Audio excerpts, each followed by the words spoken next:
سفارة mareykanka ee Soomaaliya ayaa mar kale maanta fariin culus oo la xiriirta doorashada dalka u dirtay madaxweyne Maxamed Cabdullaahi Farmaajo iyo shanta madaxweyne goboleed ee dalka. Halkooban oo ay safaaradda soo dhigtay barteeda Twitter-ka ayay ugu baaqday madaxda Soomaalida inay xaliyaan arrimaha taagan si ay taasi u suurtageliso in dalka doorasho ay ka dhacdo, waxayna diiday doorasho hal dhinac ah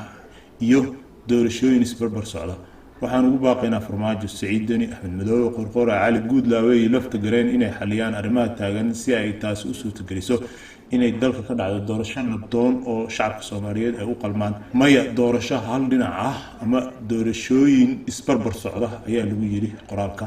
qoraalka Mareykanka ayaa yimid iyadoo oo sidoo kale beesha caalamka ay maanta soo saartay qoraal ay ku diidan tahay in dalka ay ka dhacdo doorasho dhinac ah iyo kuwa isbarbar socda. Saaxiibadu waxay ku baaqayaan hanaan doorasho oo mid ah oo lagu heshiiyay iyadoo aan jirin doorashooyin kale oo isbarbar socda ama aan loo dhameyn oo loo qabto si nabad ah iyadoo la ilaalinayo saaxadda siyaasadda iyo xorriyadda warbaahinta lana damaanad qaadayo qoondada haweenka ee 30% ayna ka soo baxayso natiijo lagu kalsoonaan karo loona wada dhan yahay oo